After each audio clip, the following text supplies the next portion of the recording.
Hello, everyone.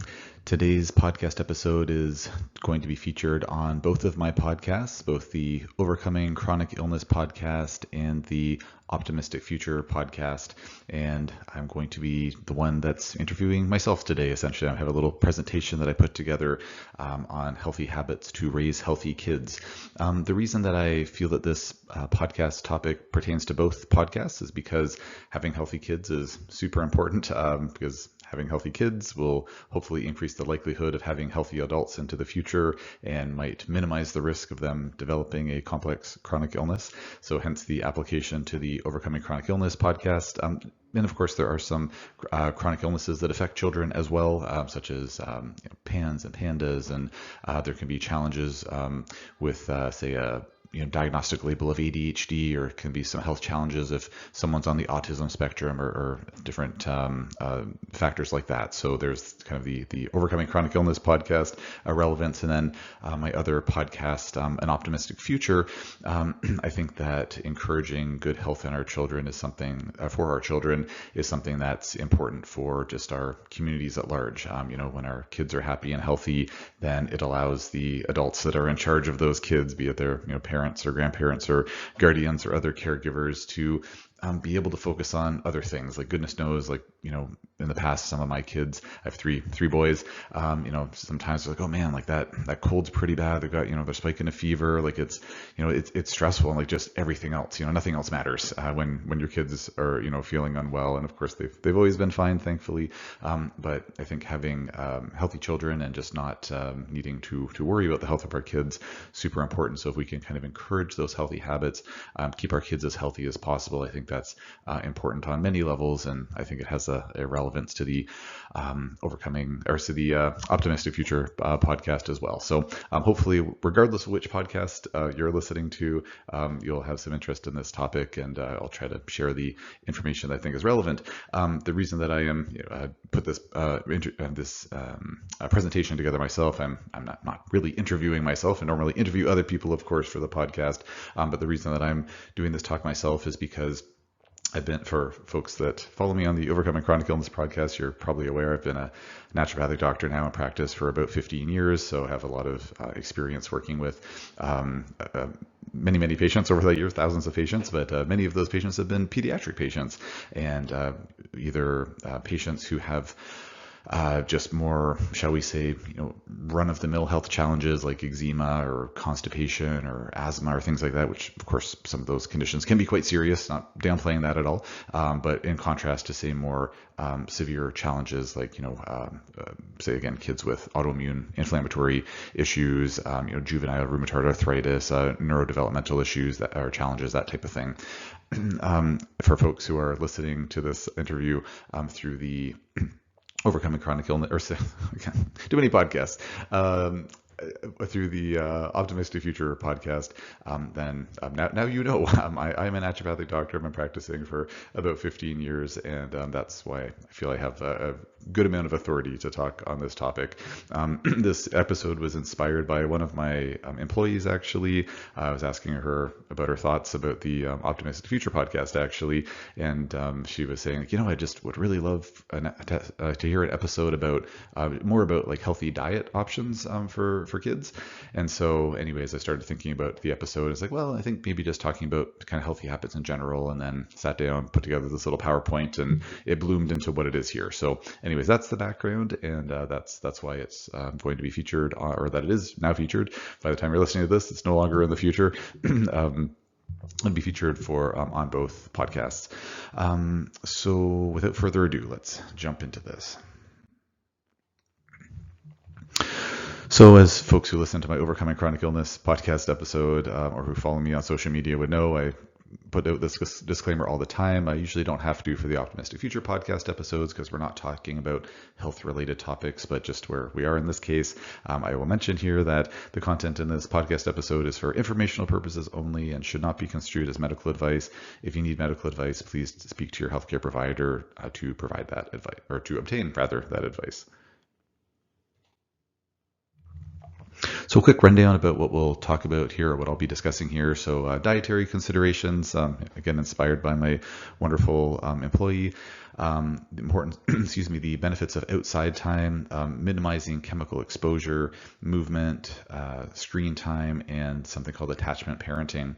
So when I put this presentation together, I was thinking, what are some of the things that I've learned over my time as being a parent? My oldest is about 2 months shy of being 18 years old. So I've been parenting him for quite a while now. I was thinking about his health when he was gestating in utero as well. So a little over 18 years now of thinking about these types of things. My firstborn was born when I was still in naturopathic school. So even before I started working with pediatric patients, then I have been thinking about these things. So over the course of time, just through continuing education and things that have come across my radar, things that have come across my wife's radar. She's a naturopathic doctor as well, so she kind of looks at things not just through the parental eye, but also through the healthcare provider eye as well.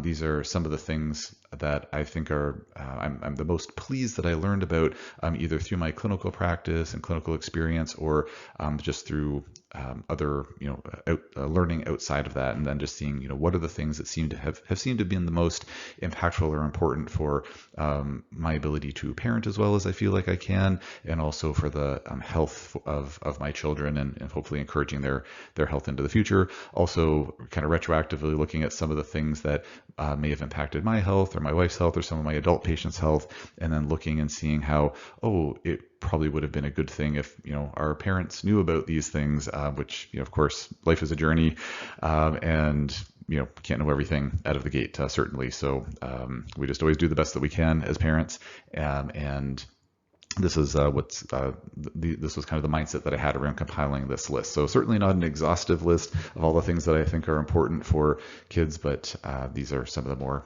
ones that I think I'm the most excited to talk about. I think some of the most relevant, and hopefully covering a lot of ground here. So in terms of dietary considerations, I think that, and again, this is the approach that I take with my children. This is the approach that I will generally counsel the parents of my pediatric patients. We don't always get into the nitty-gritty of dietary considerations, it's not always a hallmark thing. So, but when we do talk about diet, which is in a majority of my pediatric cases, but these are some of the principles that we embody in my household, and then also that I generally will emphasize for the majority of my pediatric patients. And a lot of this spills over into adult health as well. But the rules, in my mind, at least for kids, are a little bit different because their metabolic needs are different. They're of course growing rapidly. As adults, we're still growing in that we have to replenish. We're still cellular regeneration, cellular division is still important, whether we're exercising and trying to put on more muscle mass, or we're replacing old cells that have reached the end of their viable lifespan, and now we have to replace them with new ones after they've been sort of destroyed through apoptosis. But at the end of the day, of course, children, compared to us fully grown folks, fully grown humans, they have a much higher energy demand. So, whereas in my experience and in my opinion, a lot of adults, unless we're very, very active, we don't really need, like, say, tons of carbohydrates. Whereas for kids, we'll see something coming up here where, I'll say, well, yeah, fruit juice, like, not a terrible thing for kids. Adults probably don't really ever need to drink fruit juice. It's fine to do it. Free country, hopefully, wherever you live is a free country. Folks around the world listen to this, so don't know what's applying to everybody. But, it's something that we really generally don't need, that, like, huge shot of, carbohydrates and calories in the form of juice. Whereas with kids, it's not necessarily the healthiest thing to consume all the time, in my opinion. But if we are going to give our kids juice, it's like, well, okay, have the juice when you're about to burn a bunch of energy. Like, here, drink this juice and now go play outside for 2 hours. Don't drink this juice and then try to sit still in a classroom for 2 hours. I mean, again, whatever parents want to do with their kids, it's challenge. Managing kids is not the easiest thing in the world. There's certainly no finite playbook, but this is where some of the recommendations will kind of differ for adults and for children. But anyways, getting off on a tangent there. So protein, in my opinion, is very important. We need to make sure kids are getting a lot of protein, and Really, it's one of the main drivers for growth processes in our cells. It's really important to make all of our enzymes and muscle tissue and bones and et cetera, et cetera. Everything is structure in our bodies have a protein component to it in terms of structural development and growth. Now, one of the things with kids that we thankfully don't have to really worry about, to my understanding, is that when they're consuming protein, it's okay if you kind of load the protein in at certain times of the day. So for adults, to my understanding, it's pretty important for us to be getting protein in throughout the day. Now, bearing in mind that some folks, a good option for them is say intermittent fasting. Other people, not so much. They need to eat 3 square meals a day, or some people should be grazers through the day. It really depends on the case. But with adults, we generally want to space our protein out through the day or spread it out through the day because we just can't make full use of it all at once. If I need 100 grams of protein or 60 grams of protein or whatever it is for my daily needs based on my size and activity level, then for me as a fully grown individual, I probably shouldn't eat all of that all at once. I should really try to space it out maybe in 2 or 3 divided doses, so to speak, of protein through the day. For children, to my understanding, it doesn't really matter. Their physiology is such, their bodies will just kind of use that protein and really won't waste it, even if it's more front loaded or back loaded in the day. So as much as for my kids, my wife and I strive to get, and succeed, really. We've been at it for a while now, but generally are successful at getting protein into them every meal of the day. If there's a situation where it's like, I just cannot get my kid to eat protein at breakfast time, but, we do pretty well at lunch and he eats tons of meat at dinner, for example, it's like, that's okay. We don't have to worry about it quite as much for the, spacing out for the little humans that are out there.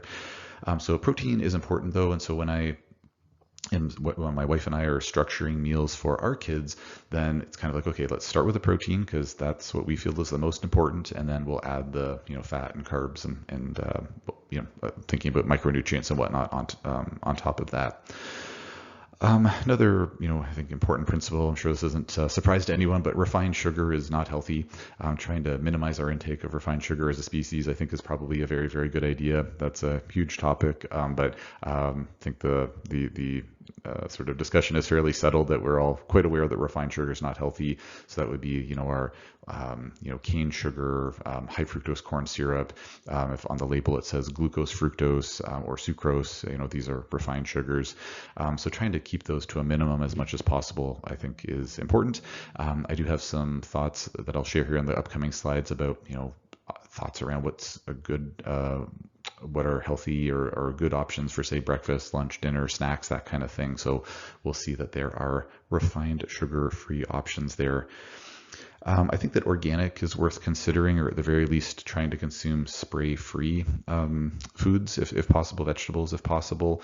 I had a wonderful interview with a woman named Laura Adler. She's a health coach, and she has her handle on Instagram is Environmental Toxins Nerd. I actually posted our interview on both podcast platforms as well, because toxins, toxic chemicals applied certainly to our health from a chronic illness perspective, and then also from an environmental health and I think just general human health perspective for the Overcoming or for the Optimistic Future podcast as well. So that was posted in, I don't know, February or March of 2024. So it was a great interview, and she's certainly worth following on social media. And anyways, good chat, and I won't beleaguer the point here. But when it comes to avoiding chemicals, I think that it's something that we should, in my opinion, should try to avoid as best we can. Now, I'm very aware of and sympathetic to the fact that, especially nowadays, where I'm recording this in April of 2024, inflation is a real thing. Groceries are getting more and more expensive, and not everybody can afford to eat organic, and that's okay. We always just need to try to do the best we can. If I just can't buy any organically grown produce, that's okay. Obviously, we just make the best choices that we can for ourselves and our families. It is worthwhile to consider looking up what's called the Dirty Dozen list. There's a group called oh my goodness, I should have probably put the link in here, but didn't think of it, and too busy to go back and start recording this all over again. But I believe it's put out by I think it's the Environmental Working Group. I really hope it is. Anyways, you can just punch into a search engine, Dirty Dozen list, and it will have the top 12 fruits and vegetables that are the most sprayed, like the most heavily sprayed. So those are the ones that in our household we try to always get organic options on that list if we can, or if one can't afford to buy organic options, then just consider maybe minimizing your intake of those most heavily sprayed foods. So it's like, oh, if apples are on the list this year, but pears aren't, okay, well, try buying pears instead of apples. And even if they're sprayed pears, at least there's less pesticide exposure. And then another thing that I certainly look at in my patients, and then also bearing in mind this consideration for my children, is watching out for food sensitivities. And so when it comes to food sensitivities, this is something that in the kind of integrative healthcare world, naturopathic medicine, functional medicine world, this is like the 101 in that kind of sphere, but in more traditional medicine, conventional, sort of quote unquote mainstream medicine, this isn't really something that's talked about a whole heck of a lot. And so just this idea of food sensitivities, where if people think, oh, if my kid's reacting to a food, it's like, oh yeah, they've got a peanut allergy, or they've got lactose intolerance, or they ate strawberries and got hives. It's like, well, that's going to be likely more of a food allergy, or maybe a with lactose intolerance, it's you just don't make the lactase enzyme, so you can't digest the protein or the sugar, so it gives you diarrhea. A food sensitivity is something that's more harder. It's much harder to put your finger on it. It's not always, but in a number of cases it is. So it's more like, oh, my kid has eczema. Why do they have eczema? Well, we look in the medical textbook. Eczema is this idiopathic condition, meaning we don't know what causes it. And yet many kids, in my experience, and certainly in the experience of other clinical practices, they cut out gluten and then the eczema gets better or goes away, or they cut out dairy, the eczema gets better and goes away. They cut out corn, the eczema gets better or goes away. Or the asthma symptoms get better or go away, or the constipation issues or the gas and bloating gets better or goes away. So these food sensitivities certainly don't apply to every case, but for a number of conditions like the ones listed on the slide, or if you're just listening to this while you're driving, it says eczema, asthma, ADHD, constipation, etc. There are a number of clinical, a lot of the common or most common health issues that might appear or arise for a child, in my experience, are oftentimes, not in every case, but oftentimes related to or impacted by food sensitivities. So the punchline here is that if a child is having an issue with eczema, asthma, ADHD, constipation, or other issues, rashes or hives, or acne as they're getting into their preteens and teen years, maybe other behavioral challenges, it's worthwhile to think, well, maybe there's a food sensitivity component here. Maybe I should talk to someone who knows about these things, could do a workup for that, whether it's blood testing or a therapeutic trial diet or something like that. One quick little note here, I just always try to make, I think it's important to make note that ADHD, attention deficit hyperactivity disorder, for many years was very highly pathologized. It's like, oh, this is a disease, this is bad. The new way of thinking about that, and in my opinion, the correct way of thinking about it, is that ADHD fits into this category of something called neurodivergent. So the brain of someone with an ADHD label is different than a neurotypical non-ADHD brain, but it's not a bad or pathological thing. It's just a different kind of nervous system. So I just want to make sure I emphasize that. Listing all these other things which are pathologies. It's never good to have eczema. It's never good to have asthma. But with ADHD, it's like, well, it's this neurodivergence, which can certainly make it mighty challenging in a traditional classroom setting and cause other challenges. But that's really that it's kind of the environment's fault. It's not the brain's fault, so to speak.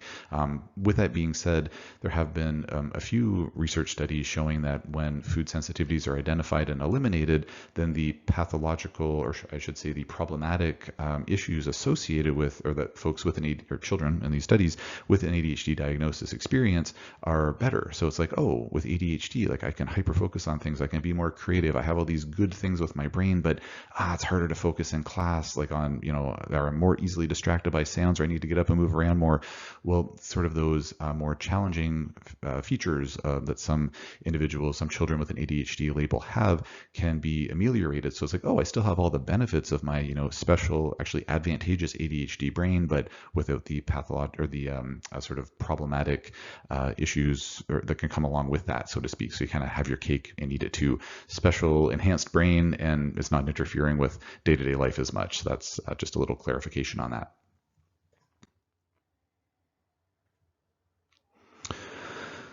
So just a few slides here about things to think about for different meals of the day, or different meals of the day. It's all well and good to say, oh, protein's important, and refined sugar is bad, and eat organic. But like, well, what kind of things can we feed our kids?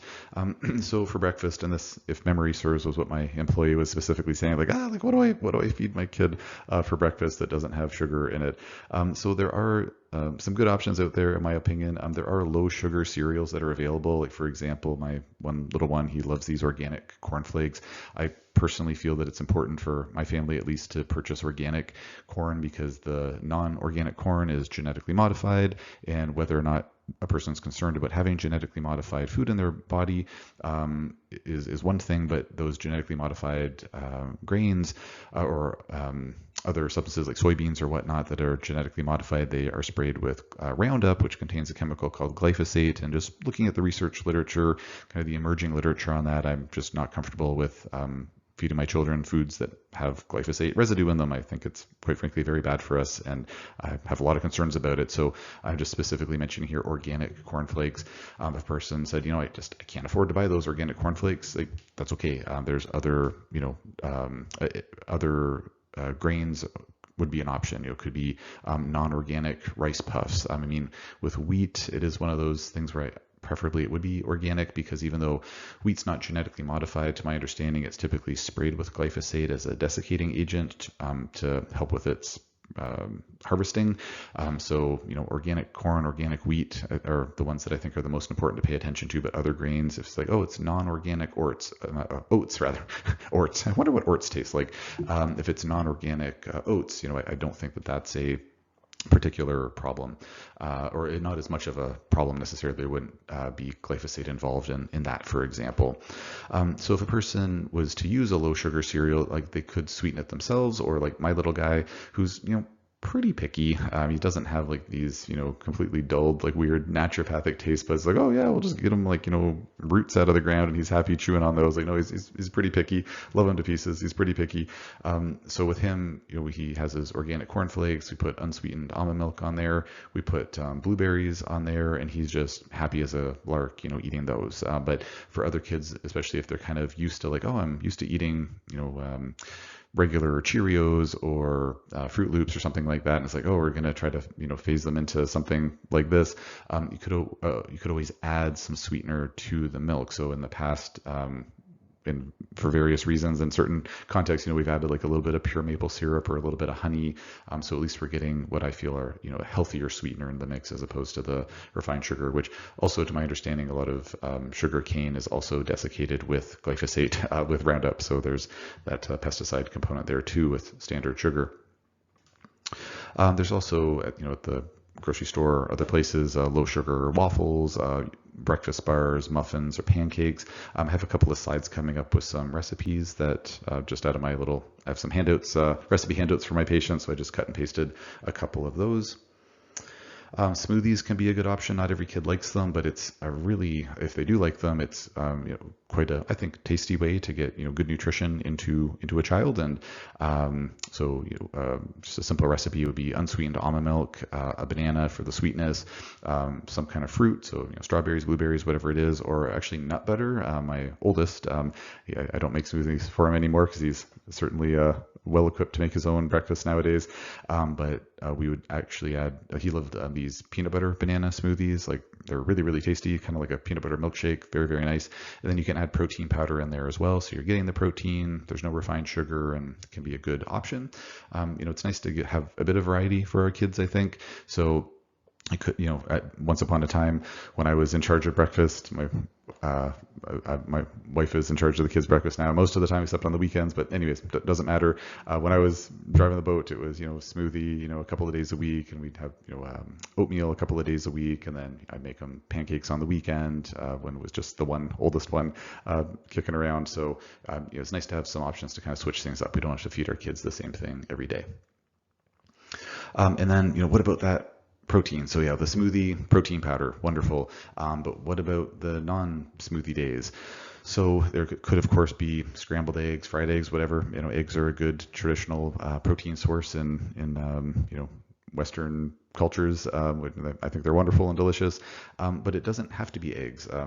Parents will sometimes say to me like, my kid just, doesn't like eggs, and like, what am I going to give, and doesn't want a smoothie every day or doesn't like smoothies. What am I going to give them for protein in the morning? Well, it's kind of this funny tradition here where it's like, oh, like, so if somebody said, I eat a pork chop for breakfast every morning, it's like, oh, what a weirdo. Or like, oh, I eat ground beef for breakfast every morning. Oh, that's strange. Well, why is it strange? It doesn't really matter. What's so special about breakfast? It's not like our digestive tracts can't consume meat protein early in the morning. So my youngest, my 6-year-old, he loves ground beef. He would eat it every meal of the day. And so we usually feed him eggs in the morning, but I'd have no problem giving him ground beef, or when we've been on vacation, sometimes that's what he's had for breakfast, and that's fine. So it could be eggs are a good option, meat's an option if your kids like nuts or seeds or butters of those. If, trying to be sensitive and to the vegan or vegetarians that might be listening. I don't have a ton of experience with that with my patients, but I know my sister who's a vegetarian. She does these organic tofu scrambles. Like, so there's different options that are out there for protein in the morning, just to say complement the muffins or pancakes or what have you. So here's a recipe for almond flour breakfast bars. They're quite delicious, if I do say so myself. For folks who are listening, the timestamp here, it's around 25 minutes and 45 seconds or so into the recording. So and this will of course be on the YouTube channel for both podcasts as well. So I will, so you could screenshot this or pause it or whatnot. But anyways, that's the timestamp for that one. Here's an almond flour muffin recipe. Timestamp is 26 minutes and about 5 seconds. And then here's a recipe for gluten-free pancakes. They're rice flour based, although one could use other flours like a gluten-free flour or wheat flour, whatever you so choose. And the timestamp there is 26 minutes and 20 seconds or so. I have to plug in my computer. It might glitch the recording here, so I'm going to hit pause, and hopefully it won't sound too glitchy when I unpause.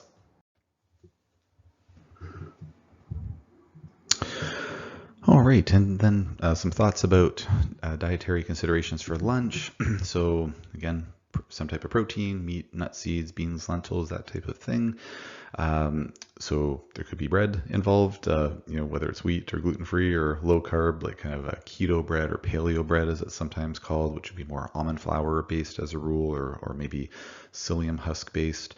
Again, for kids, for the most part, I find that as long as a child's not gluten sensitive, then gluten-free is usually fine. I don't usually find that low carb is overly important for kids unless they have some really notable digestive issues. But anyways, there are exceptions to that out there. But sometimes a gluten-free bread might have some other food trigger in it. So there could be, say, potato starch in there, or some corn in there, or some, not very often, but some kids have issues with rice. There's rice flour in there as a rule. So sometimes those low carb options, because they're say almond flour based, can be a better options. That's why I included that in there. But again, that's really only if there are food sensitivity issues. Rice crackers. There's corn based tortillas out there. And then say chopped veggies or some other type of veggie. So again, kind of using my own kids as a example here.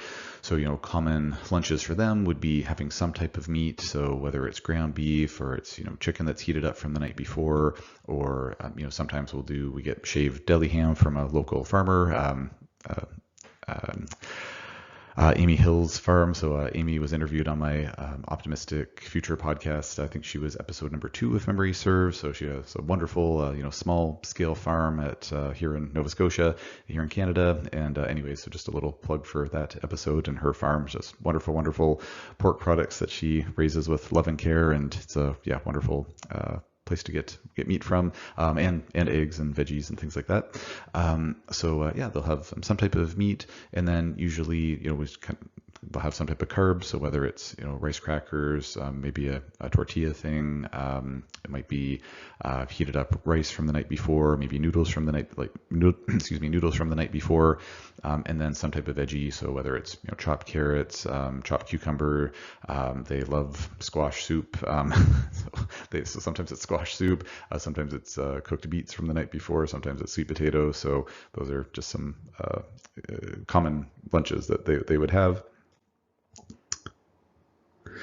And then for supper, same kind of thing. So, maybe making things a little bit switched up for the carb side of things. So again, for folks who are just listening, again, it says meat, nuts and seeds, beans, lentils. So again, for my kids, it would typically be some type of meat. It might be something a bit fancier, like say pork chops, or we'll have spaghetti, spaghetti sauce, which would have a meat base to it. Of course, there could be vegetarian options in there as well. We just eat a lot of meat and animal products in our house because that seems to work the best for our family.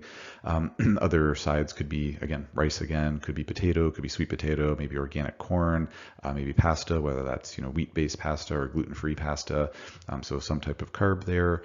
And then again, veggies. And in our household, we typically be more prone to doing, having cooked veggies in the evening. And as it says here on the slide, it could be carrots, beets, squash. Again, mentioned squash soup again, things like that.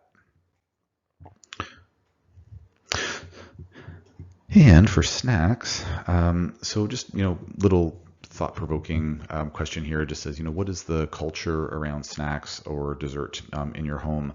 So like with our kids, they will typically, they'll have a mid-morning snack as a rule, I should say not necessarily as a rule, maybe like 50% of the time, give or take.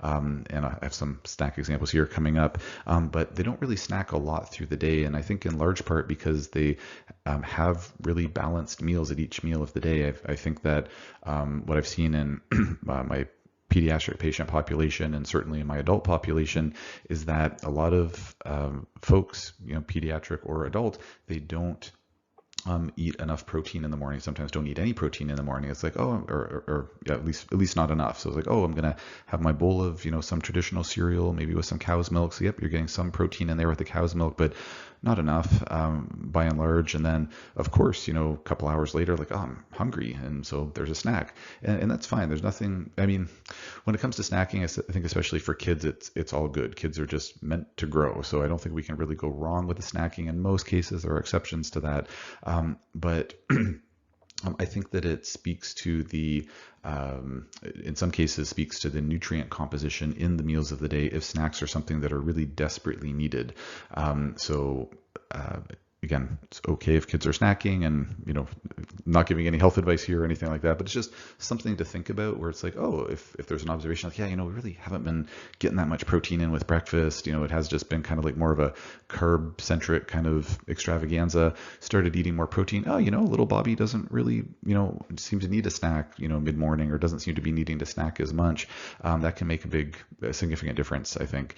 So again, not saying that snacks are a problem or snacks are a bad thing, but just the reason I bring this up is because one of the challenges that a lot of parents run into is like, what are some healthy snacks? I only have so much time in the day. I can't be, making my own healthy snacks. A lot of the stuff at the grocery store, there are better and better options out there, but they, oftentimes will have some preservative in there, or maybe one or two ingredients that we're not overly enamored with, or the really healthy, or like the, least, or the non-chemically laden options are just really, really expensive. Or I know in our household, we certainly like to be frugal with our groceries as best we can, but also I just think about the packaging. We don't want to be, creating more garbage by, having these individually wrapped snacks and things like that. So I think that if we can optimize our kids' meals, then that might lead to a lower need to emphasize snacks, and then that can kind of help to solve the problem. Like, what do I give my kid for snacks? Well, if they don't really need snacks as much, then that helps to solve the problem because you're getting more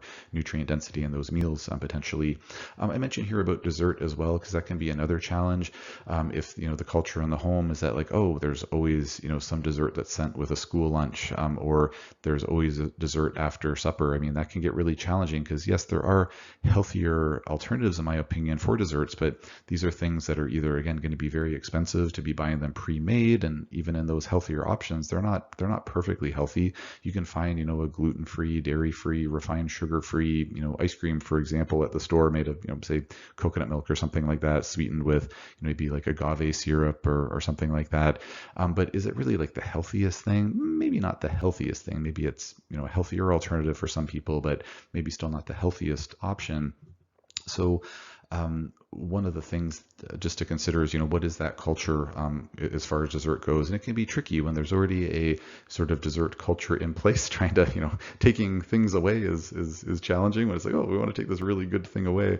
But maybe looking at sort of a transition period of like, well, maybe let's use, work with some healthier dessert options. I know in our household, my wife and I we joke about it semi-regularly where the kids are like, can we please have, like 2, homemade muffins, for dessert. And it's like, okay, fine. You guys have been, it's like, sure, we'll let you do it.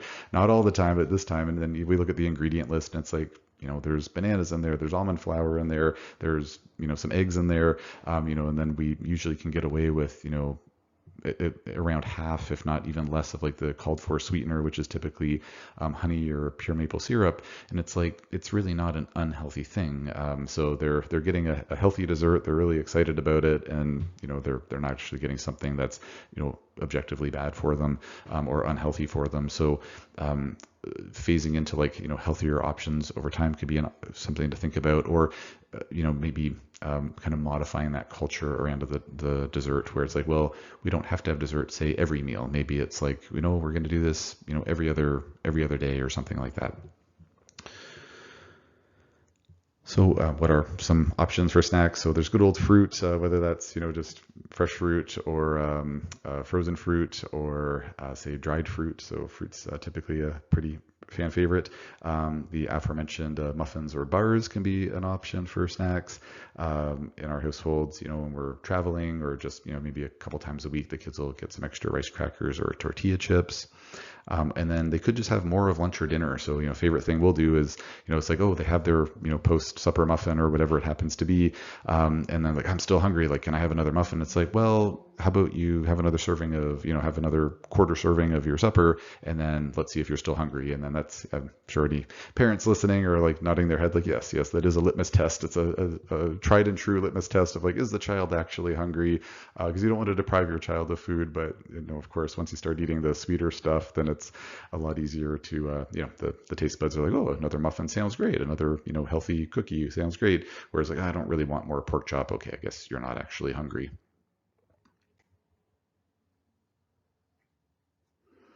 And then drinks. This is another one where not going to be anything earth-shattering here, but water is a good option. That's probably the best thing for most of us to be drinking. Pure fruit juice, as I think I alluded to earlier, it's something that can certainly be consumed for kids. I don't think it's an unhealthy thing for kids if used sort of in moderation at appropriate times. Just a little note here to be cautious if something's labeled, a fruit drink or fruit punch, or if it says a low sugar on the label. I think reading labels is a really good idea. As a very, very general rule, I think eyebrows should be raised a little bit if you're reading a label and you can't pronounce one of the ingredients or you don't know what one of the ingredients is. If you don't know what it is or it's unpronounceable, it might not be the healthiest thing. That's not a hard and fast rule, but just kind of a general rule to think of. If it says fruit punch or fruit drink, there are fruit punches that are 100% pure juice, but it is just kind of a tricky word out there. It's like, oh, it's a fruit punch, fruit drink, like it's fruit, it's liquid, like, oh, it must be fine. But it might be, if you read the ingredient label, it's like, oh, there's added sugar or other things in there that you don't want to be in there. Fruit drink is typically slang for there's some fruit juice in there and then also a bunch of sugar. And then low sugar, I remember one time at the grocery store, I saw that there was this low sugar apple juice. I was like, well, that's kind of weird. And so you read the label and it's like, yeah, it's apple juice. And then they add extra water, and then they added some aspartame or sucralose, like some artificial sweetener. So just reading the label, and just so that you can make sure you're making an informed decision about what you're consuming. And then, as it says here, just asking yourself, when do I want to hop up my child on sugar? So as I was saying earlier, it's like, hey, if my kids are going to get juice, if we're giving them some supplements or medication, or, if they're fighting off a cold or something like that, we'll put it in juice or applesauce or whatnot. And it's like they're going to get that before they have outside time to go play, because we don't want them bouncing around and creating a ruckus, inside the house when they're all hopped up on sugar. So just, not holding any illusions about like, what is juice? You're basically taking all the fiber and everything out of the fruit and then just giving the pure sugar out of the juice. Or out of the fruit. So it is, sugar in a bottle, which is, again, not a bad thing for kids, but just something to think about. Timing is everything. And then just a thought, this isn't something that every kid likes, but just as an alternative to pop or soda, getting some carbonated water and then adding some juice to it can be quite tasty as a kind of a special drink for, or a special drink for special occasions or whatnot. So spent quite a lot of time there talking about the diet side of things. Again, wanted to make my wonderful employee happy. And so hopefully that gave her something to chew on, and hopefully everybody else listening something to chew on as well. No pun intended. So the next topic here is outside time. So I think that in my opinion, kids having time outside is really important. Of course, in most schools, probably all schools, I'd imagine, at least in here in Canada, North America, I'm sure in other parts of the world, there's always an outside time with, recess, unless it's, hurricane outside or something like that. So kids are, of course, getting outside time, when they're going to public school. But are they getting enough time outside? And then also, what are they doing outside? If it's like, oh, they're outside and then they're, reading comic books or playing on their phones or whatever it is that kids are doing, like just making sure, I think outside time is so important. And then these are the reasons I think it's important. So just asking the question, well, when my child is outside, are they actually doing things that are allowing them to work on some of these different factors? So one is vision optimization. To my understanding, there's some research. This isn't hard and fast, and I'm certainly not an optometrist or ophthalmologist, but to my understanding, there is some research literature indicating that if kids are doing activities where they're like looking at things that are far off in the distance, so if they're out on a nature walk, like a forest walk or something like that, or they're in like a big grassy field and they're looking at things, their friends who are playing, capture the flag or something, like across the field, like needing to look far away is an important thing, or looking at things that are various distances away. Of course, in a traditional classroom setting, it's like, well, there's a certain distance to the chalkboard or whatever they have in classrooms nowadays, and then distance from say their eye to the page on the desk in front of them or whatnot. But with a lot of us, kids in a classroom or adults in a cubicle or whatnot, like we're not really putting our eyes to their full potential. We're also generally looking straight ahead, not really needing to worry about our peripheral vision as much, say inside of a classroom or at work. So outside gives a lot of opportunities to use our eyes to their fullest extent. And to my understanding, there is some correlation with more outside time and using our eyes to their fuller potential outside, and a reduced risk of myopia / close nearsightedness / need for glasses. Sunlight is also very important. We need it for vitamin D. We need it for a lot of other things. I had a great interview with a woman named Carrie. Her handle is Carrie B Wellness, for my Overcoming Chronic Illness podcast. I think this was in 2023. I don't remember now. It was a while ago. But anyways, we had a great chat about like the myriad benefits of sunlight, and it's not just about vitamin D. So outside time, important for that, at least on overcast days, although we get beneficial UV rays even when the cloud cover is up there. Outside time also facilitates natural movements. So what I mean by that is our bodies were designed to go through a wide range of movements, hanging upside down, climbing things, doing somersaults, spinning around, like, you see kids out at play and it's like, oh my gosh, there's just little monkeys out there. And so outside time tends to facilitate that more than inside time. I mean, there are folks that are, outside of the box, like my family, we have monkey bars inside of our house, because we want our kids to be able to climb inside as well, but or hang and things like that. But outside, of course, encourages more of that natural movement as well. And then also grounding. I believe that making contact with the earth is important on, I think, a number of levels, but even just from strictly a health perspective, I think having that direct contact with the earth is important. And so whether that's, kids playing outside barefoot, in warmer weather, or if they're, in any weather, really, kids will find a way to make contact with the ground, whether it's, crawling on their hands and knees and putting their hands directly on the ground, or, doing those somersaults, putting their heads on the ground or whatnot. Obviously being careful for ticks and things like that in the grass, depending on where you live. But that contact with the earth, I think, is really important. Next quick topic here is chemical exposure mitigation. So I mentioned earlier on that episode that was featured on both podcasts with Laura Adler, the environmental toxins nerd. So please feel free to reference that. But the punchline from that interview was that chemicals are bad for us. They are not regulated or controlled in the way you might think they would be. It's like, oh, if the government says it's okay to be in this or that product, it must be okay. They've done lots of safety studies. Unfortunately, nothing could be further from the truth. And there's no malice in there. It's just there were no safeguards put in the first place. A lot of chemicals have been grandfathered in over the course of time, and it's just it's a bit of a mess. So trying to minimize our exposure to chemicals, I think, is really important. Just a couple of tidbits there, but please reference that podcast episode if you want more detail, or follow Laura on Instagram. She posts stuff all the time. She's great. So trying to minimize or ideally just outright avoid artificially scented products. So that could be hand soap, laundry detergent, fabric softener, deodorants for older kids, perfume, which could be older kids, or just not wearing perfume or cologne or things like that ourselves as their parents, because all of these things contain toxic chemicals that are not good for us. The unscented products are a good option, or potentially things that are scented with, say, like essential oils or whatnot, could be an option that's healthier. Minimizing exposure to plastics is also something to consider. So that would be, in particular, like the biggest no-no is heating up food in plastic, but then even trying to minimize, say, plastic food containers, water bottles, like ideally using metal water bottles, or at the very least getting the water bottles that are BPA free. And there's other chemicals now that some water bottles will say we're free of, this or that other acronym as well.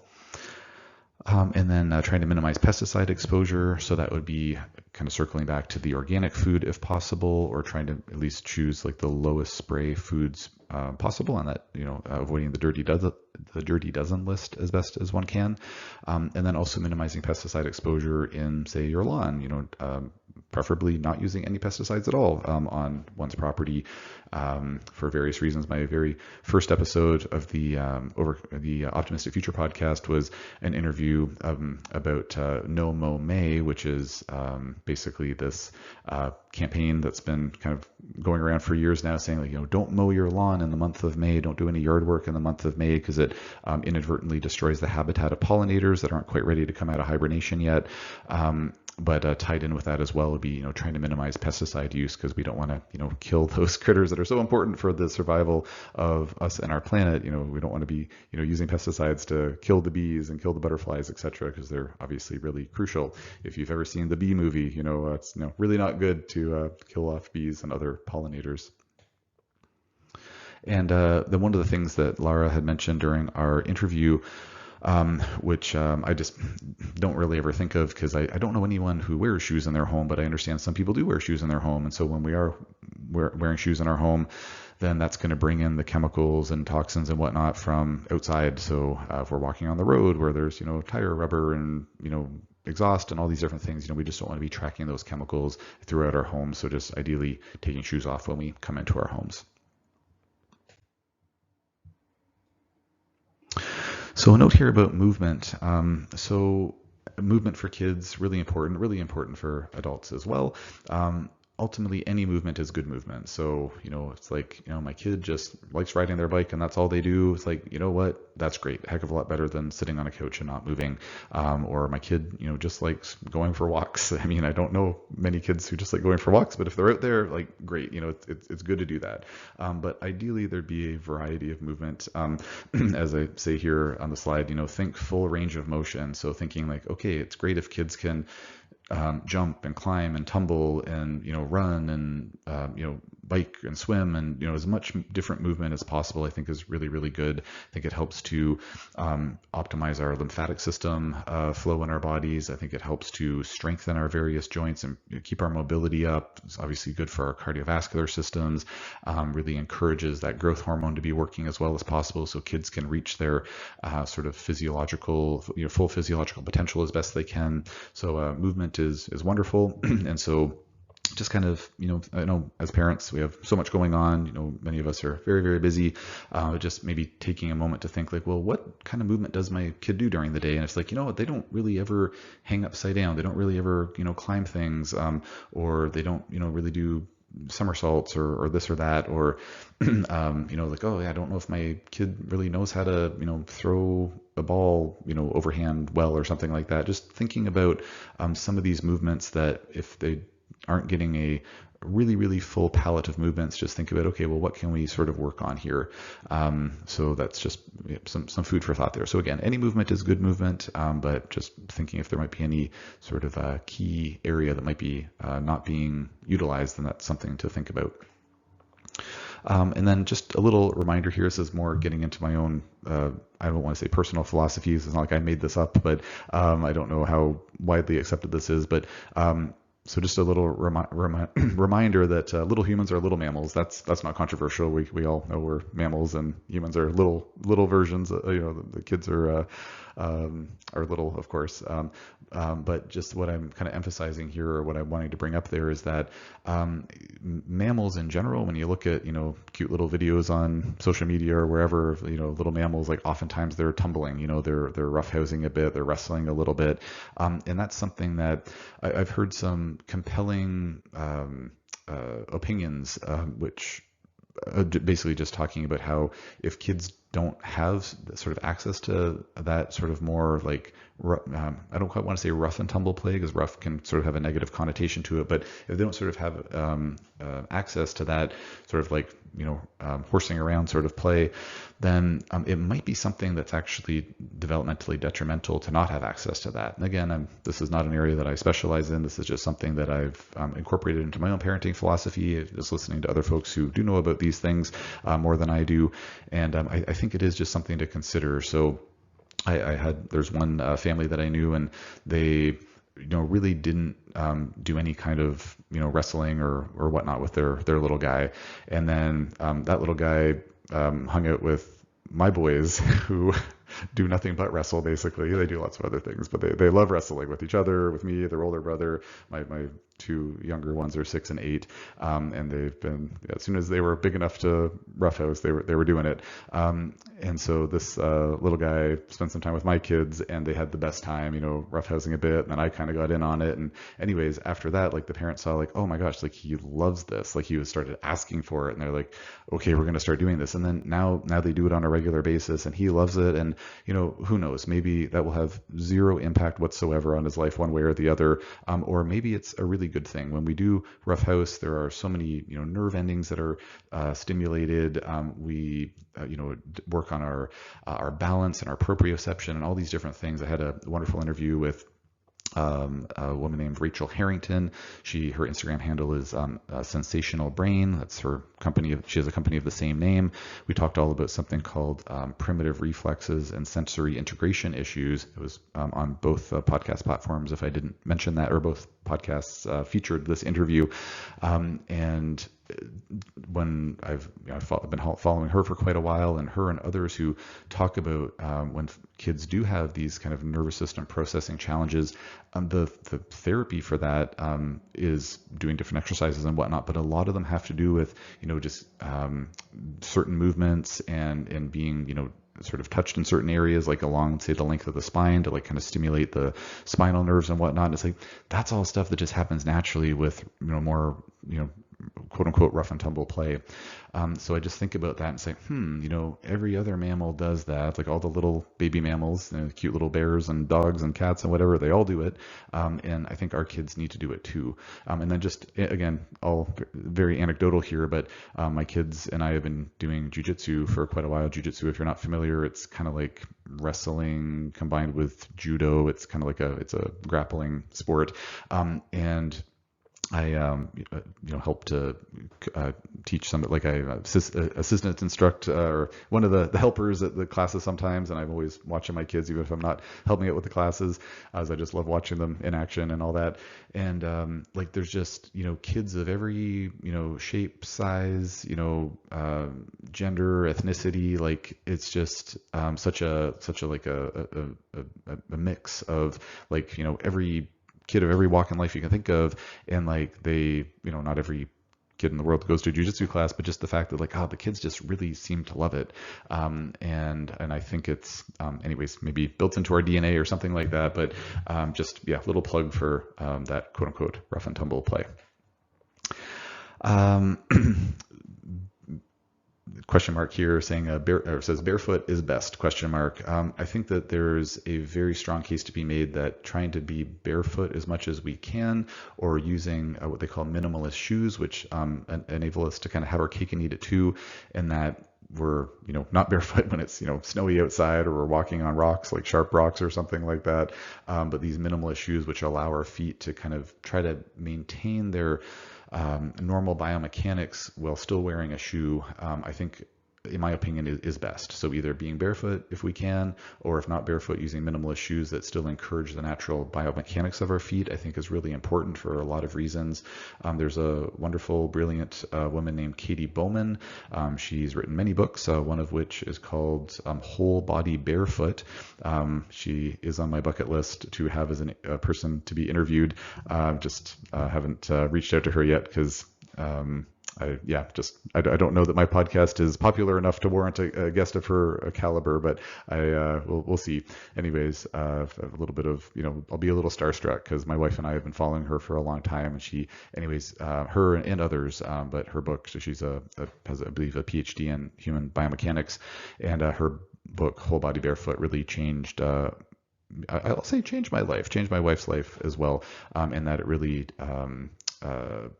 drew a lot of attention to how important foot biomechanics are, not just for the health of our feet, but I would argue every other joint in the body, especially ankles, knees, hips, low backs. As I say to my patients all the time, how many people do you know above the age of 60, even 50, who don't have some complaint about one of those joints? And it's hard to find someone who doesn't have some concern there. And I think a lot of it has to do with biomechanical issues with our feet. So anyways, I kind of mentioned it earlier with the outside time and getting the grounding, but I think barefoot for our kids is great. And anyways, question mark there, because again, I'm not an expert in human like foot biomechanics, but I think it is just something to have on one's radar. So so Katie Bowman is a wonderful resource. There's another group called the Foot Collective, which they have an Instagram page. So if you're interested in learning more about that, those would be places to consider getting started. And then last point here on the slide says optimal daily dose of chair usage. So it's a weird bullet point to have. So what do I mean there?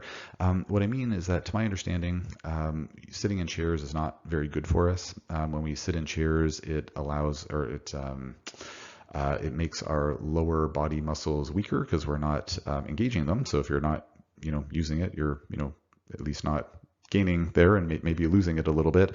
And then to my understanding, it also can impair the flow of our lymphatics, getting fluid from our lower bodies back up to our circulatory system. And that's something that might impair our detoxification function, could potentially, and I don't know for sure. Again, this is not an area that I'm an expert in, but I've heard smart people who are experts in these areas talk about it and cite research and whatnot. So I think there's something to it, which is why I'm mentioning it here. but that could potentially exacerbate things like varicose veins, and could potentially exacerbate things like different musculoskeletal disorders from the waist down. Maybe have some negative impact on our overall lymphatic system function, and maybe impact our detoxification and whatnot. So I'm personally very mindful about how much time I spend in a chair. I use a standing desk whenever I'm doing phone consultations or video consultations. My wife and kids and I, we cut the legs off of our dinner table. We sit on the floor while we eat. We try to sit on the floor as much as we can. And just little personal anecdote, when my oldest, who's again almost 18, when he was little, I just, and I was 18 years younger than I am now, in my early 40s now, I just hated being down on the floor. I love them to pieces, still do, played with them all the time, but I was like, oh man, like just playing on the floor, like, let's play at the table. Like it was uncomfortable sitting down there. It was like uncomfortable getting up. And I was a pretty fit guy, playing ultimate frisbee and lifting weights and all these things. I wasn't, like an unhealthy individual.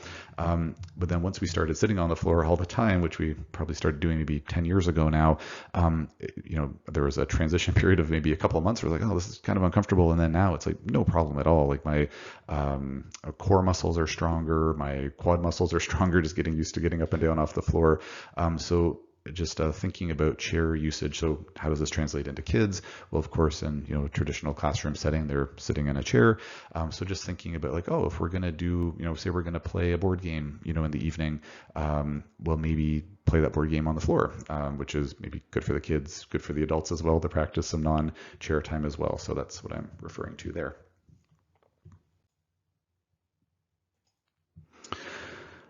Ran on the bend here, a couple more topics. So topic of screen time. So the first bullet point says yikes, because anyone who's got kids that are probably, at least, anywhere between say 8 to 18 years old, it's like, oh my gosh, screen time is quite the thing, whether it's, TV time, phone time, having a phone, because all the other kids have a phone at school, like it's quite the thing. So I have no wonderful wisdom here. And I'm like, oh, this is the solution to screen time. But I just wanted to include this here in a couple of thoughts. So as it says here, probably best to keep this to a minimum. And I say that because, oops, it easy. Okay, I think we're good. Tried to remove my last bullet point, but to just go back because I wasn't quite ready for this current one, but it made a weird sound. I'm just going to not push any more buttons so I don't ruin this recording somehow. The reason I think it's probably best to keep screen time to a minimum, especially when it comes to social media interaction with kids, is I've heard some compelling information from, again, experts in this area. Actually, this is a topic that I'm looking in the process of finding someone to interview for the Optimistic Future podcast on, actually, just to get to flesh out my knowledge around this. I want to talk to an actual expert in this, but to my understanding, there's some compelling evidence to suggest that kids spending more times on screens, especially social media, it can be just really bad for their mental health, their attention spans, that kind of thing. So I think it's probably best to keep it to a minimum. But if screens are going to be used, I think, as it says here, trying to minimize social media use for as long as possible is probably best. I know that can be very, very challenging, but just wanted to put it on the slide so it's at least on folks' radars. But I have no magical ideas as to how to make that easy and not turn it into a big fight. Then the other thing here, just maybe food for thought, is that if kids are going to be, say, having screen time, playing video games, in my opinion, I think that, creative and or cooperative games are probably best. Like, I'm sure any parents listening here have probably heard of the juggernaut that is the game Minecraft. It's been around for many years. One of my kids just did a little presentation on it. Apparently it was sold several years ago to, I think, maybe Microsoft for like $2.5 billion. Like, it's just insane how popular this game is. But looking at, would I rather that my kid was playing, say, Call of Duty or some other shooting game versus Minecraft? Like, definitely Minecraft, because they can play with their friends, build things together. I mean, there is, it can be a fighting aspect with Minecraft with, swords and bows and arrows and things, but, they're building things, they're being quite creative. There's different cooperative games. So I don't think screen time and video games are, the end of the world, but, yeah, just, it's a challenging topic, but just something to have on our radars. And the very last topic here is something called attachment parenting. I kind of debated whether or not to put this in the presentation because, as I keep on saying, like, I'm not an expert in this, I'm not an expert in that, and I am an expert in some things, but not in attachment parenting. But I decided to put this in here again just for information's sake, because this is something that, again, my wife and we started using this method with our kids, again, probably around 10 years ago. And it's something that I think has been really, really good for our family. It works really well for my wife and I, works really well with our philosophy, and just where we have had the chance to, now having done attachment parenting with our oldest for the last 10 years, so since he was about 8, now just about 18, it's proven to be really a really good fit for us. I'm very thankful every day, thankful that I have a really good relationship with my oldest. Did this through his, through the teenage years. Did this through like the preteen years, the teenage years. Now just on the verge of being, at least in the eyes of the law, a legal adult. It's something that's been a really good fit, and I'm really thankful that we kind of follow this approach because, when there have been, various challenges, as anyone listening who has or has had teenagers will know, like, goodness gracious, there can be challenges there. Sort of adhering to these principles has been, that sounds more dogmatic than I meant it. Sort of having some of these kind of guiding principles to, when my wife and I have been making decisions or have made decisions for our kids, it's been really, really helpful. So I just mentioned here at the top of the slide that, again, this podcast episode is sponsored by Instagram, because I'm giving everybody's Instagram handles, but that's where a lot of people, you can find their information. So there's this woman, her name's Ellie. Oh my gosh, I can't remember her a lot. I think it might be Ellie Hartman. Shoot, I can't remember now. Anyways, her handle is the Attachment Nerd, because she is an attachment parenting expert. I think she's a psychologist or something like that. Anyways, her handle is the Attachment Nerd because she nerds out on attachment parenting. It's a really, really great resource. She has, she's one of these Instagram accounts where every single post of hers I read, I'm like, I just want to, post this to my, I can't remember to my story, I think is the right jargon there. So I just want everybody to know about the Attachment Nerd, because I think her parenting advice is so useful. So anyway, she's a really great resource. There's others out there as well. But as far as the attachment parenting goes, and again, I'm not an attachment parenting expert, certainly not giving any parenting advice, just speaking to what's been helpful in my family. And some of the things I have listed here with the top priorities, I don't know if these all officially fit under the umbrella of attachment parenting, but I'm just including them here again because I just wanted to share my my thoughts on this. So the top priorities around attachment parenting or analogous philosophy, shall we say, is that kids should have as much access to their parents as possible. Now, that's going to vary from household to household. If you're listening to this, you're a single parent, working 3 jobs, and you don't really get much face time with your kids, that's a very different situation than, in my household, where my wife is home with the kids, homeschooling them, and, I work for myself and I can alter my hours and, book extra days off here and there to spend more time with my kids. And I'm always home for supper and this and that. So, there's a spectrum there, of course. So that's why I say, as much access as possible, or maybe I should have said as much access as reasonably possible. But one of the principles of attachment parenting, to my understanding, is, again, the kids have access. Whether they're going to capitalize on that access is a question mark. And I can say where I've, had raised a child now up until almost 18, the amount of access that the kids want really varies a lot from day to day. So where my sweet little 6-year-old and 8-year-old, they would just spend all day every day with me if given the opportunity. But I kind of say that, okay, I could revise that. We really capitalize on our time together, but say on, if I'm home on vacation or something like that, and we have, a whole week together, it's like, oh, dad time. But then they'll, after, say, we're hung out for the morning, it's like, okay, kids, I'm going to, whatever, work on this. Do you guys want some alone, some of your own free time for play? It's like, yeah, for sure. And then they'll go play, Lego for an hour or something like that. And then they're ready for more dad time. Whereas, my now 18-year-old, there's we'll spend time together, and every once in a while, we'll just start chatting, and it's like, oh my gosh, like this kid's been talking to me for the last 2 hours, and I'm just soaking it all up. Because again, anyone who has a child in that range, or who had a child in that range and who's now older, it's like, yeah, you cherish that time when they're in their older teens, because they usually don't want that much time with you. But it's like this attachment parenting philosophy, still using that with the oldest one, because it's like, okay, if unless I have to run to work or something, it's like, okay, if he wants to talk to me until 11 o'clock at night because he's got stuff on his mind, I'm there for him.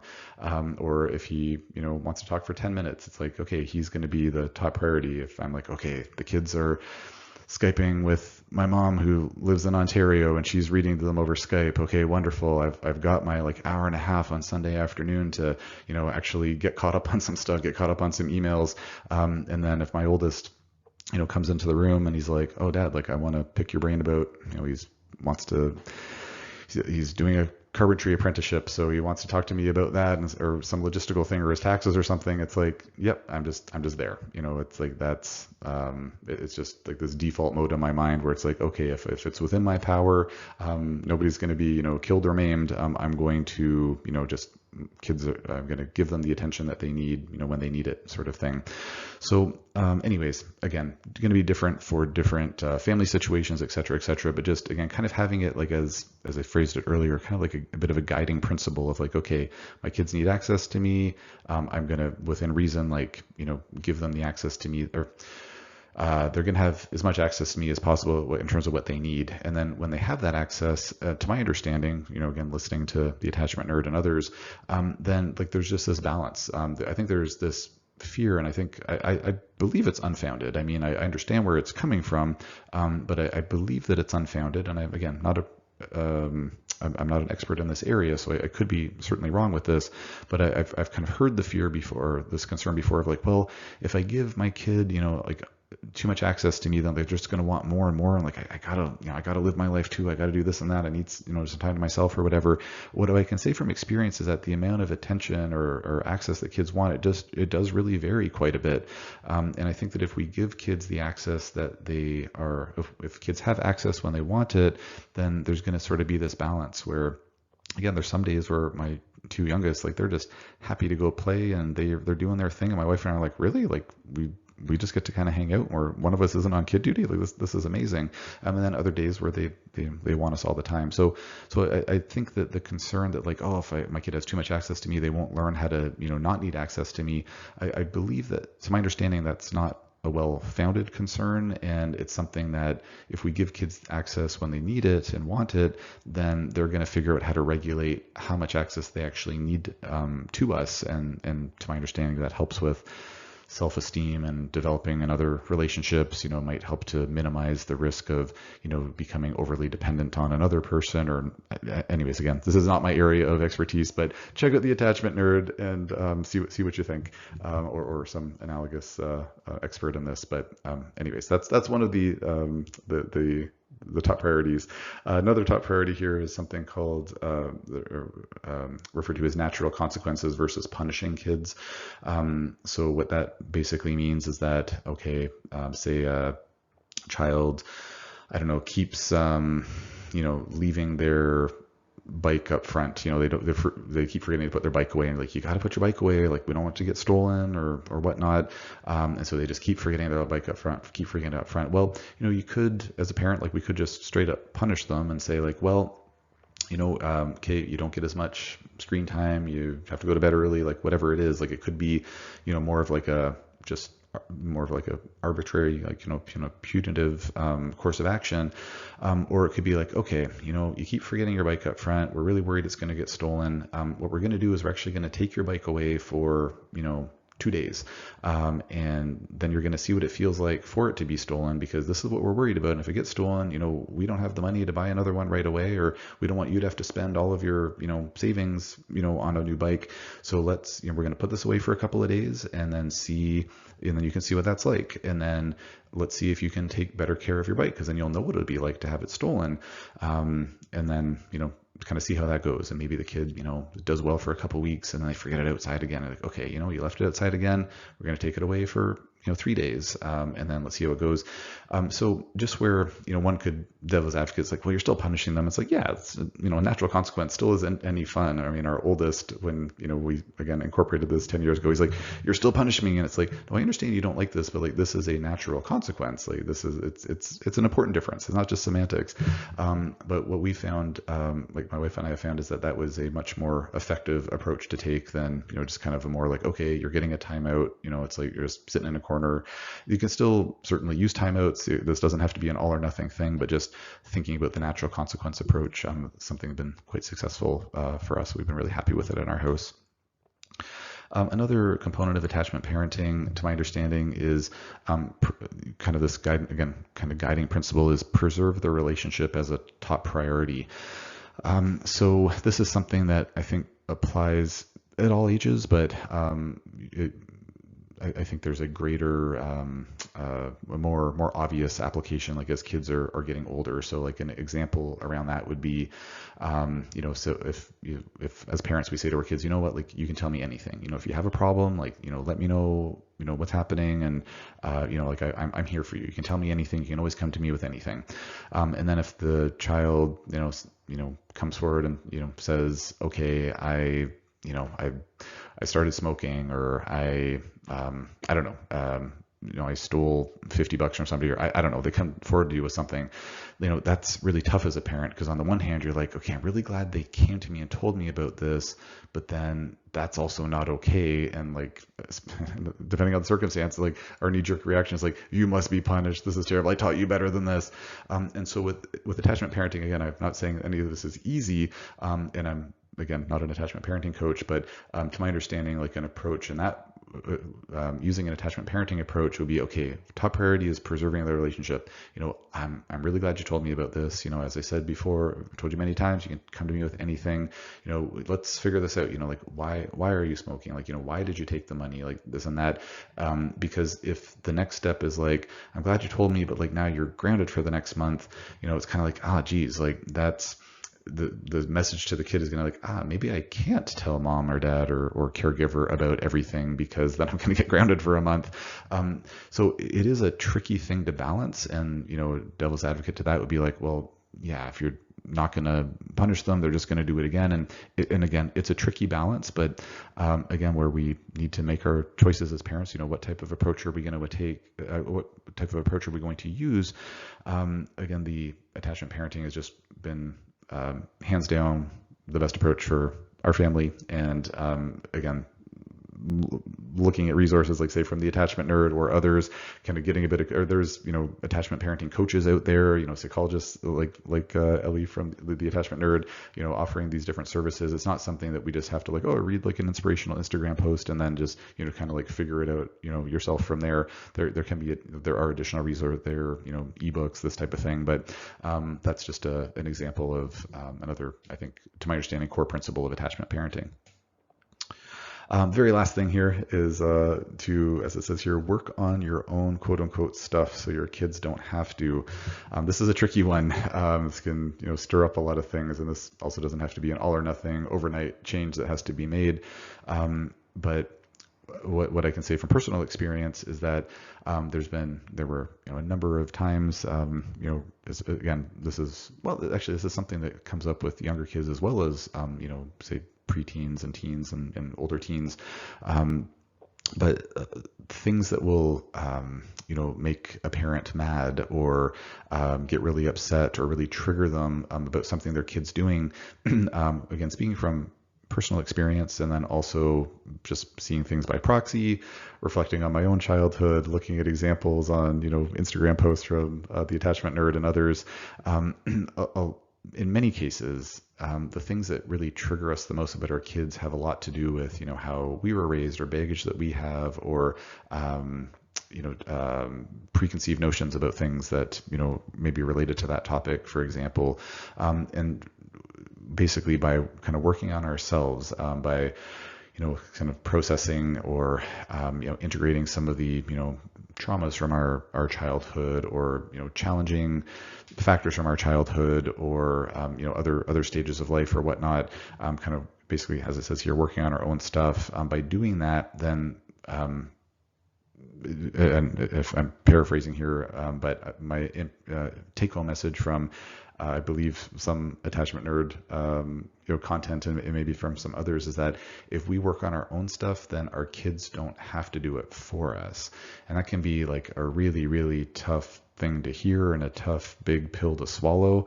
But as I've been looking at attachment parenting for quite a while, reading about this, doing this ourselves, my wife and I in the trenches, so many times it comes down to like, oh darn, I think that's actually true. And as much as it's easier to be like, my kid just needs to stop doing this, they need to stop driving me nuts, I need to punish them, this and that. It's like in a lot of cases, it's like, okay, maybe 20% of it is like my kid's just being a rapscallion and, maybe needs to be punished. But a lot of it is like, this is actually kind of a big reflection of what's going on in me, a transgenerational thing,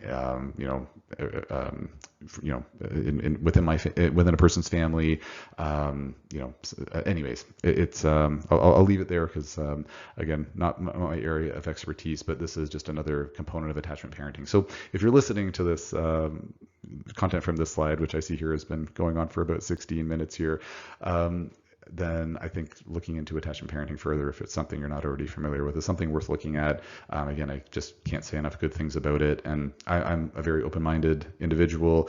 I'm constantly learning new things for my clinical practice, and my wife and I are, always learning new things, looking into new things, seeing parenting advice stuff coming up and whatnot.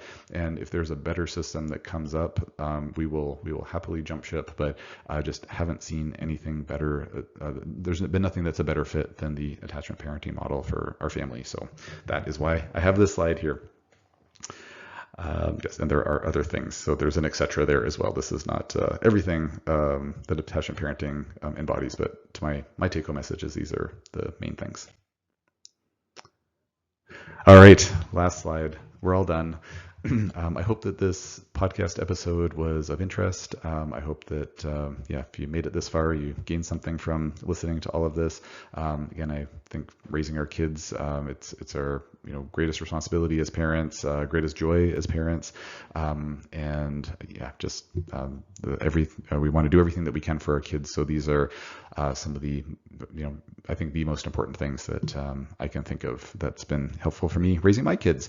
So if you are listening to this, or if you're watching this on YouTube, please consider leaving a comment if you have any sort of feedback on this podcast episode, or if there's something that you found to be really helpful in terms of raising your own kids, or some other resource like, oh yeah, I don't know the attachment nerd, but this other person is really, really great. Please feel free to leave a comment in the comment section, or if you're seeing an Instagram post or something on this, like a little clip or whatnot, please leave in the comment section there. So I'd be curious to hear feedback on this, and then just as it says on the slide here, my podcasts are an Optimistic Future podcast and the Overcoming Chronic Illness podcast, and then just a few websites here. So I do run I have an employee who runs a couple of websites for me, madelocalgroup.com and madelocalgroup.ca. Those are both not-for-profit websites. They're actually affiliated with a registered charity here in Canada called the Made Local Group Charity.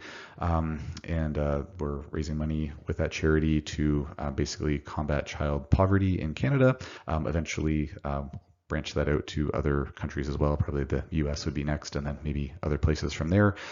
So basically these websites are searchable databases of companies who make products, like actually manufacture products in Canada, which is at the .ca site, and then also in the US, which is the .com version, of course. And so these companies actually make products in our respective countries, which I think is really important, because when we're actually making products locally, it's something that's really good for the local economy. It creates more jobs. It's also something that, in my opinion and to my understanding, is good for the environment, because we're not shipping things, say, from overseas or whatnot. And then it's also something that bolsters our entrepreneurs, our middle class. I think that I I have concerns about the division of wealth that I believe, to my understanding, is just getting worse and worse. I'm planning to eventually have a podcast episode about that at some point. Lots of ideas for podcast episodes. And so I think that by trying to strengthen the middle class, I'd much rather, buy a product from a company that's making something, here in Canada than, another company that already has, trillions of dollars, maybe not trillions, but, millions or billions of dollars. And it's like, do they really need more money? And can I support a local company that, definitely could use more money? So when it says made local, it's really more like made national, made in Canada, made in the USA. But that's where those sites are for. And eventually I plan to branch out to other countries as well, but it's only so many hours on the day. The last website URL here is optimisticfuturepodcast.com. So if you haven't checked it out already, please consider visiting the site. There's a list of simple steps that one can incorporate to help make the world a better place, to work on environmental or economic or societal challenges that we're having. I'm going to be a little hard pressed to find simple steps in this podcast episode because some of these things like attachment parenting, oh my gosh, that's not a simple step. And of course, not something everyone would be interested in. But for other topics like, not mowing your lawn in the month of May, or, trying to avoid, don't wear your shoes in the house to keep toxic chemicals down. Don't wear perfume and cologne because they're toxic chemicals that don't mean to be too brutal here, but like poisoning you and everybody around you. And it costs money for them as well. So stop wearing them. Save some money, save the planet, save each other. So there's a list of different suggestions on there on that website. So anyways, I will leave it there. Thank you for your attention, and I hope that this was of interest.